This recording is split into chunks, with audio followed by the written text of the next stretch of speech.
On February 28, 2026, at 11 a.m. Iranian time, the world woke up to a massive coordinated strike by the United States and Israel against strategic targets across Iran. Among the key sites hit was the presidential zone in Tehran, forcing Supreme Leader Ali Khamenei to evacuate. This wasn't a spontaneous move. The U.S. had been building an overwhelming military presence in the Middle East for weeks, about 40,000 troops spread across bases and naval fleets. This deployment represents the largest concentration of U.S. naval power in the region since the 2003 Iraq invasion, with the USS Gerald Ford, the newest and largest American aircraft carrier, positioned in the Mediterranean, and the USS Abraham Lincoln stationed near Oman. This double-carrier strike group forms a strategic pincer, each boasting almost 100 advanced fighter jets and missile-equipped destroyers, floating cities of war ready to assert dominance. Israel backed this operation with its own military measures, declaring a 48-hour state of emergency, closing its airspace, and preparing for Iran's retaliatory strikes.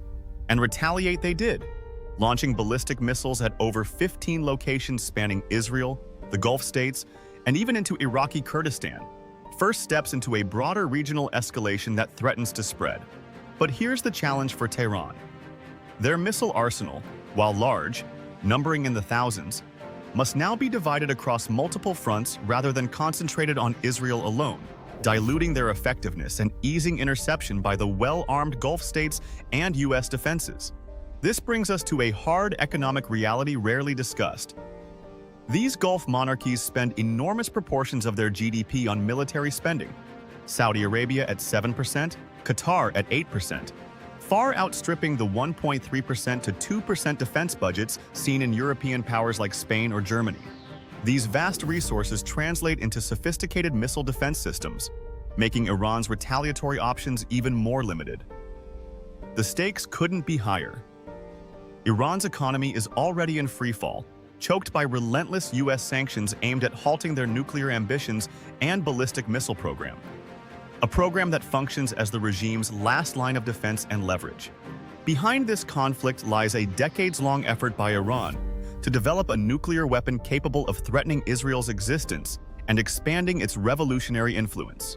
In response, the U.S. and Israel have systematically targeted Iranian proxies and infrastructure, employing everything from cyber attacks to precision strikes. Yet despite these pressures, Iran's regime remains defiant, even as internal unrest mounts, evidenced by waves of protests brutally suppressed at a catastrophic human cost. Now, we face a critical unknown.